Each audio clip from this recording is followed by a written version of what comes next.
Natuloy yun. The BP arrived around 7:40 at the premises, and we allowed her to visit Attorney Lopez sa visitor center, no? Where they both stayed there until around 10. Ipinakulong si Lopez matapos i-cite for contempt ng House Committee on Good Government and Public Accountability dahil sa muna'y pakikialam sa kanilang investigasyon sa confidential funds ng Office of the Vice President.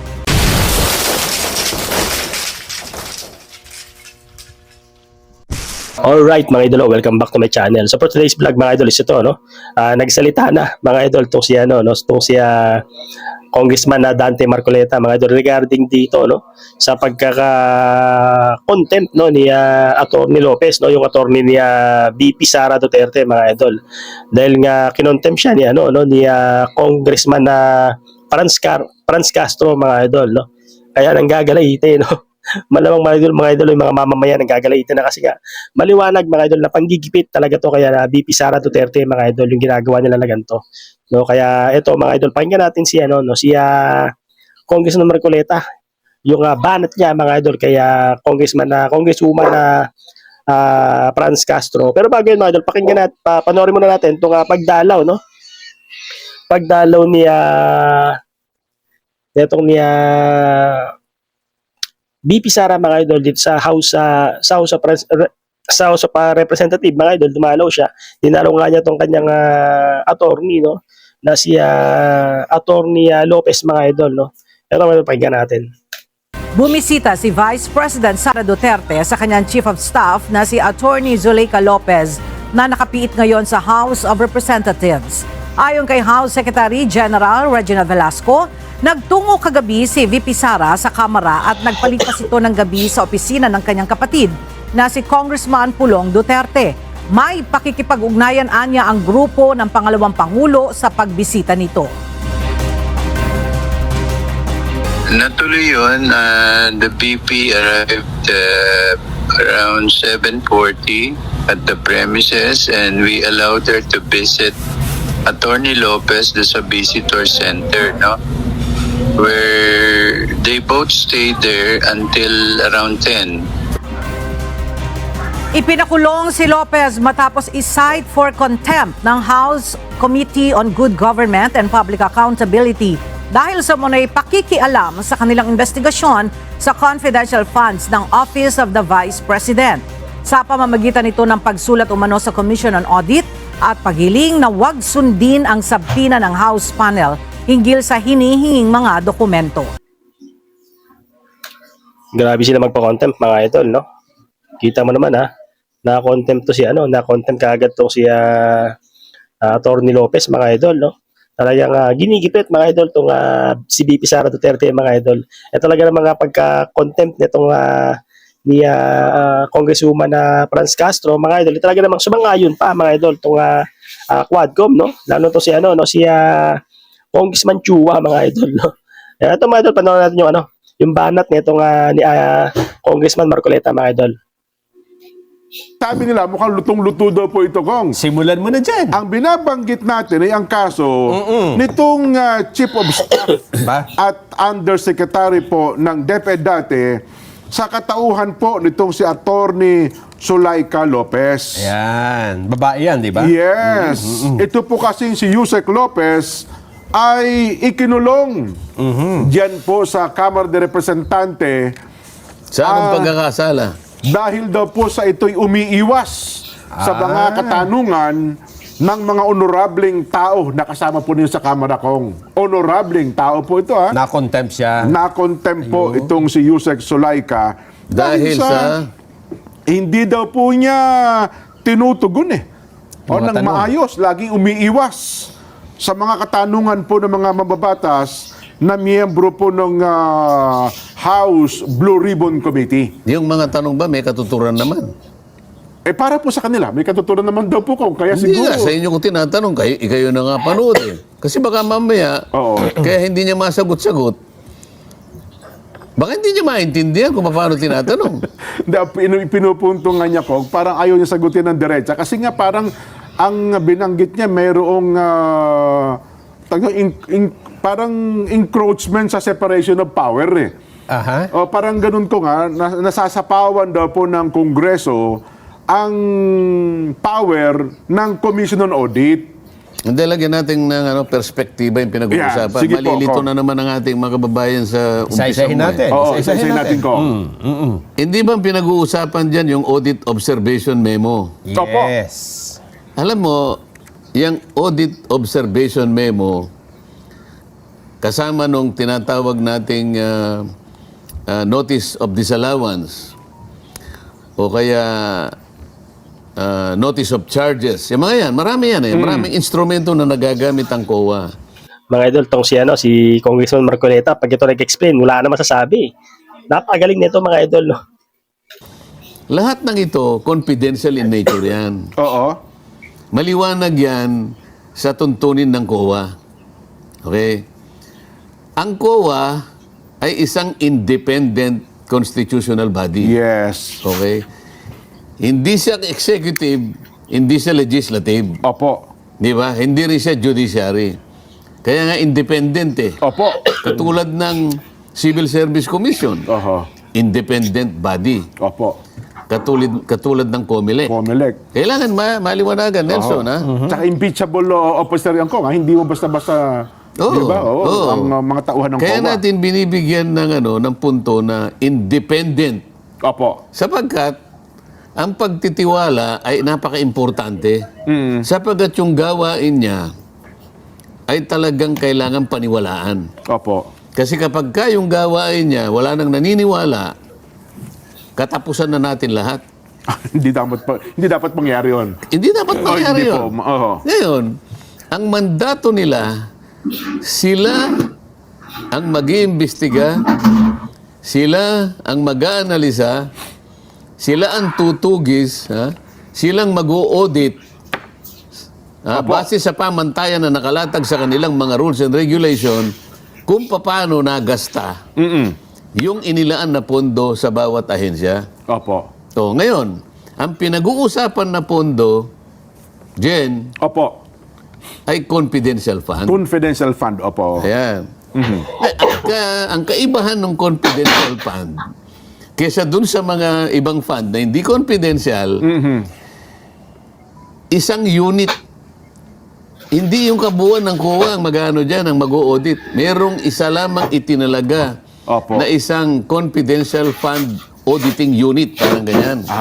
Okay. Sila lamang ang merong mandato. Opo. Sila lamang ang may karapatan. Sang-ayon sa mandatong ibinigay sa kanila, ang magsusuri niyan. Opo.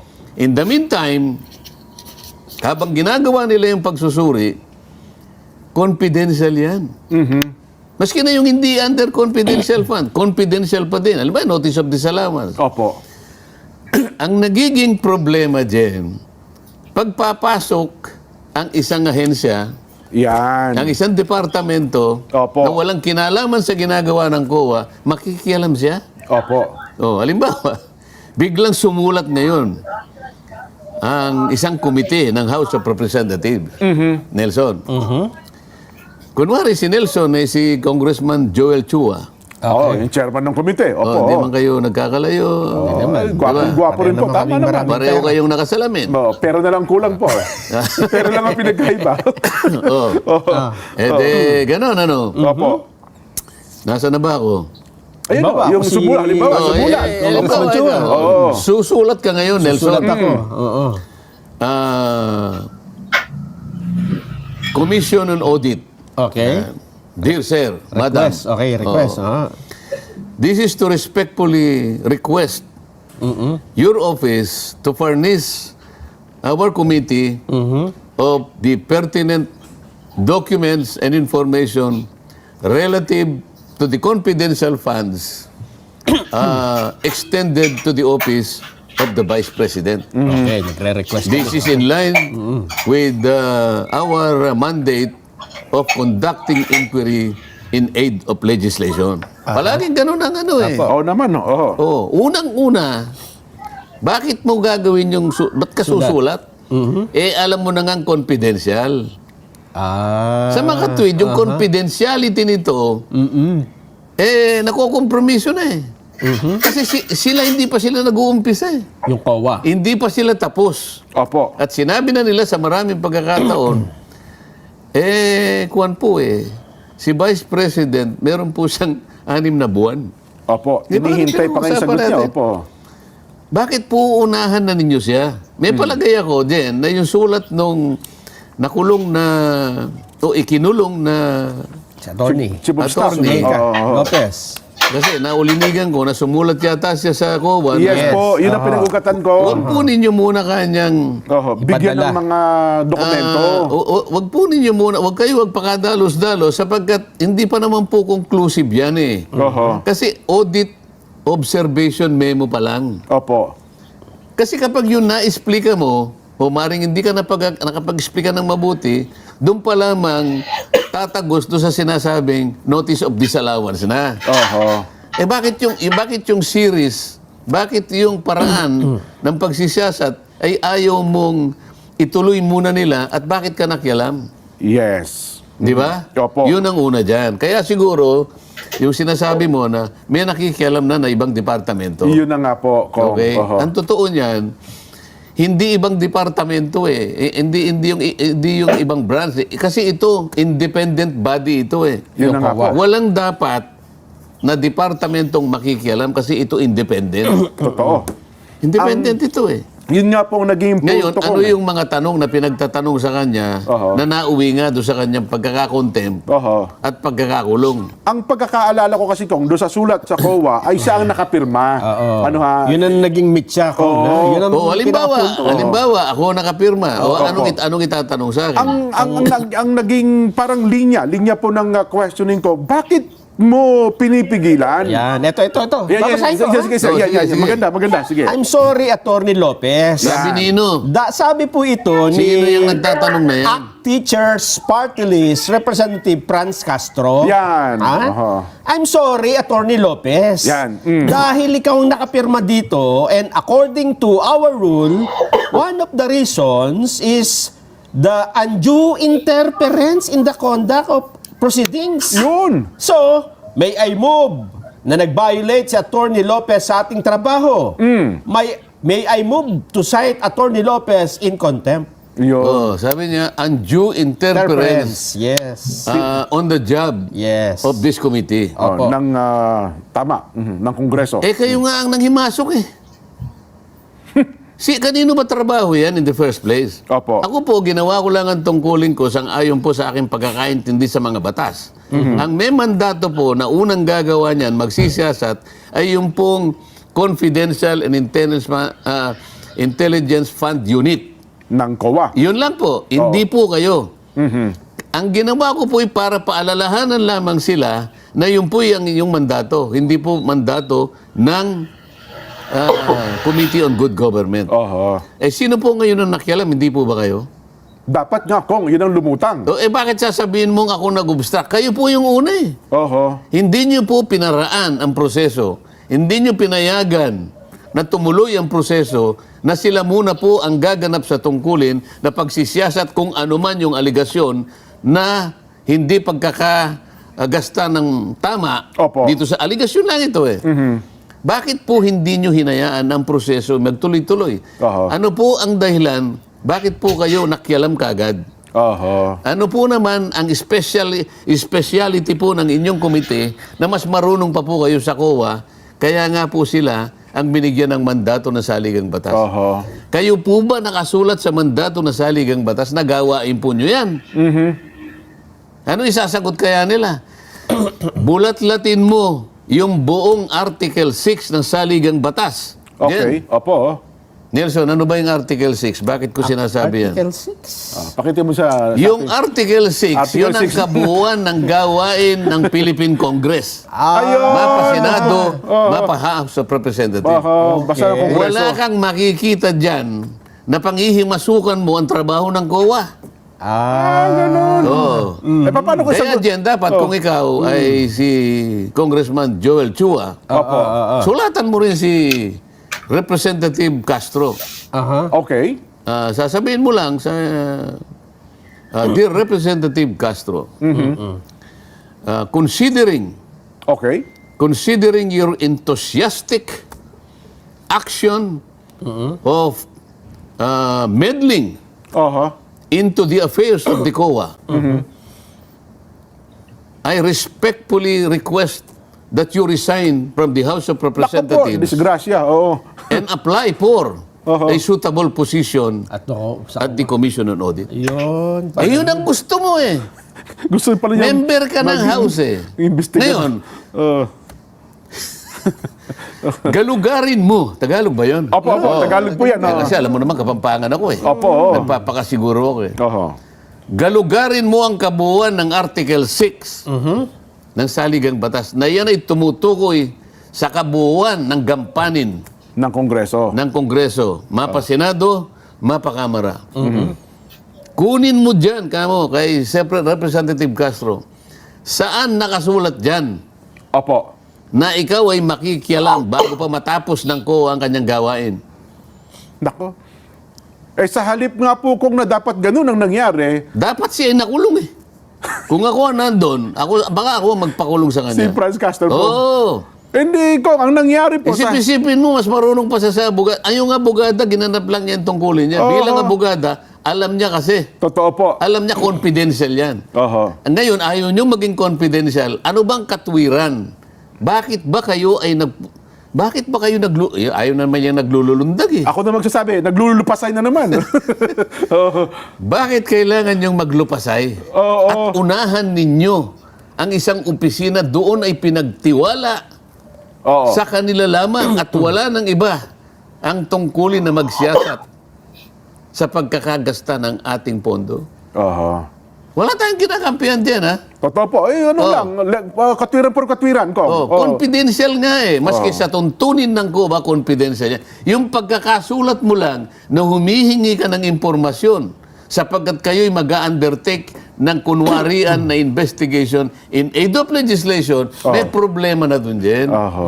Eh, pero sa halip nga po, Kong, na-questionin, ang motion na yon ni Kong Castro, sinang-ayunan, kaya nakulong tuloy. Si Yusek. Sino sa mga yun? Sino sa mga yun? Doon sa, kung sa ano, hindi natin sinabi, no? I second, Your Honor. Manila 3rd District Representative Joel Siya yan, Congressman Chua. chairs the House Committee Chihuahua. on Government and Public Accountability, then asked the lower chamber's Sergeant-at-Arms to find Aaron Por Lopez. Ang ibig ko sabihin, Nung nag-motion. nung nag-motion, anong ginamit na dahilan? Oho. Bago pa yung Sergeant at Arms, maya-maya pa yan eh. Na-contempt, di ba? Oh. Di ba yung Kasi bago pinakontempt siya, mapunta doon sa kanina? contempt, anong ginamit na dahilan? Ay, ito pa ako Kasi hindi lang naman yung letter daw eh, ha? Oo. Ito pandagdag ni Congressman Castro eh. Oo. Tsaka nakita natin, hindi lang itong letter na ito, pati yung totality ng mga discussions pa kanina. Yun yung dahilan kung bakit nag-move tayo, ma-cite in contempt. So, I stand by my motion, Mr. Chair. Oho. Oo. Nang dahil lamang sa pagkakasabi niya na base sa totality ng ating discussion kanina pa, Oo. ako po ay naniniwala Evasive daw kong eh. na Very siya po evasive. ay... Ano yung evasive? Umiiwas. Malaiwas. Yes. Panayang Hindi po iwas. niya dinidiretso. Pero subukan natin i-analyze, ha? Kasi meron tayong isang decision sa Korte Suprema dyan. Okay, opo ho. Ang sinasabi doon, the determination of whether the resource person or a witness is evasive or telling a lie will depend on the totality of evidence. Okay, opo ho. Hindi po pwedeng sasabihin niya. Tama yung sinabi ni Castro eh. Oho. Pero dapat isa-isahin natin. Baka kasi hindi naman siya nagsisinungaling. Ayaw lang niyang sagutin ng diretso. Opo. Dahil baka mapahiya ka. Maaaring pwede yun. Pwede. May katwiran Kong. Oh. Hindi ba? Oho.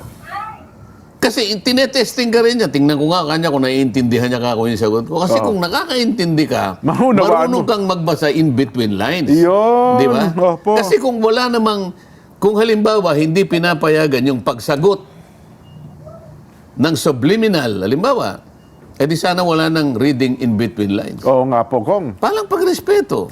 Parang pagtansya na rin kung itong taong ito na nagtatanong sa akin, talagang sagad sa puso na talaga naiintindihan Yun talaga, niya no? yung kanyang tinatanong. Oho. Eh, ang problema, sasabihin niya, you are obstructing the work of this committee. Hindi niya naintindihan na sa kauna-unahan sila yung nag-obstruct.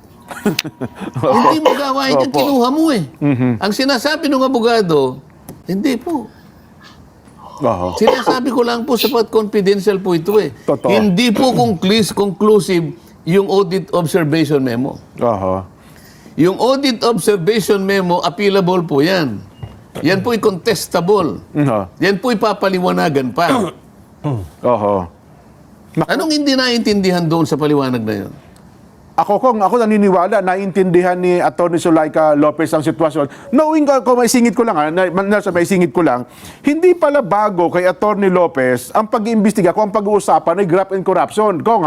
Sapagkat siya pala ay matagal na graft investigator ng Office of the Ombudsman sa buong Mindanao. Ayun pala talaga ang kanyang trabaho. Bago po siya ay naging city administrator ng Davao, chief of staff ng Office of the Vice President, dati siya palang investigador kung ang pag-uusapan ay graft and corruption sa tanggapan mismo ng Office of the Ombudsman. So, ibig sabihin, alam pala niya. Alam niya kung paano. Ang pasikot-sikot sa mga bagay na ito, Kong. Palagay ko nga. Oo, Kaya ang nga niya proseso. sinasabi na hindi conclusive yan.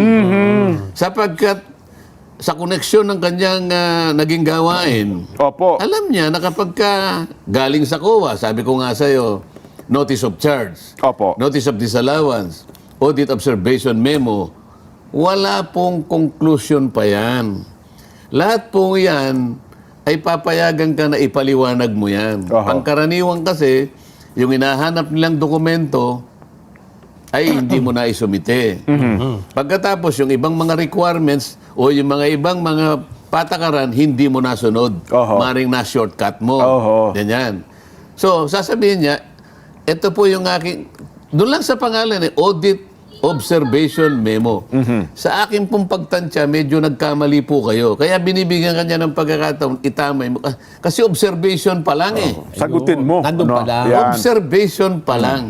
Kaya nga pinasasagot sa'yo. Oho. Ngayon, ito namang anong committee yun? Good Government Committee. Committee on Good Sa Government pangalan pa lang and Public Accountability. Sa pangalan pa lang, hindi nila ibinubuhay yung pangalan ng komite. Blue ribbon daw po yan ng Kamara, di ba? Oh. Kahit yellow ribbon pa yan, wala akong... Ang sinasabi ko, ang pangalan ay good government. Opo. Paano naging good government ito? Oho. Hindi mo nga trabaho, pangihimasukan mo. Ngayon, pagka ikaw ay pinapaliwanagan, kaya ko lang naman po nagawa yan, dahil po sa tuntunin po ng COA, hindi pa po conclusive yan. Oho. Hindi pa po final yan. Ba't pinaanak nyo na po kami? Ganun lang ibig sabihin eh. Kaya kung pinipigil pa lang... Bakit po kayo naglululundag? Oho. Ayaw na naman nila yun eh. Opo. Kaya pala kung pinipigil man niya ang COA, Kong, ay Meron siyang katwiran. May katwiran pala. Bilang isang abogado, alam pala niya. Nandun pa sa level Kaya nga yung na... kauna-unahan, naalala mo yung agawan ng hopya, doon pa lamang sa Opo. Sinasabi ko na sa kanila eh. Oho. Makinig naman kayo. You do not even understand the very nature of a notice of disallowance. Oho. Ayan. Pero hindi ba pwedeng i-point out yan ng representante ng COA? Kasi di ba may representante ng COA po doon Hindi eh? na nila tinatanong. Hindi naman tinatanong eh. Ganun tinatanong lang nila. Magsasalita. Di ba nung nagtatanong ako, sabi ko, Oho. hindi ba pinigilan na nila? Kasi alam nila kung saan ako pupunta eh. Opo. Madam COA, sabi ko, Nahanap niyo eh. Aha. pwede po bang sabihin mo sa amin ngayon, Opo.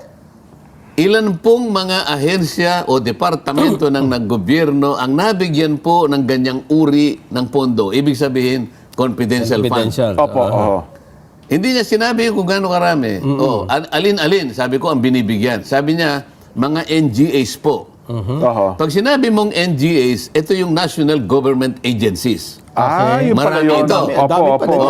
Palagay mo na lang na yung National Government Agencies, palagay mo 500 na lang din. Kasi Oho. marami yan eh. Dami Opo. pala. Oo. Okay. Anong pa yung binibigyan? Yung po kanyang GOCCs. Yan. Ito yung government Owned and Controlled Corporation. Opo. government-owned and controlled corporations. Isa po yan. So yun mga idol, dito natin tapusin yung video natin. No? Sa mga bago dyan mga idol, huwag nyo kalimutan mag-subscribe. Alright, sobrang maraming salamat. Hanggang sa susunod. Ciao!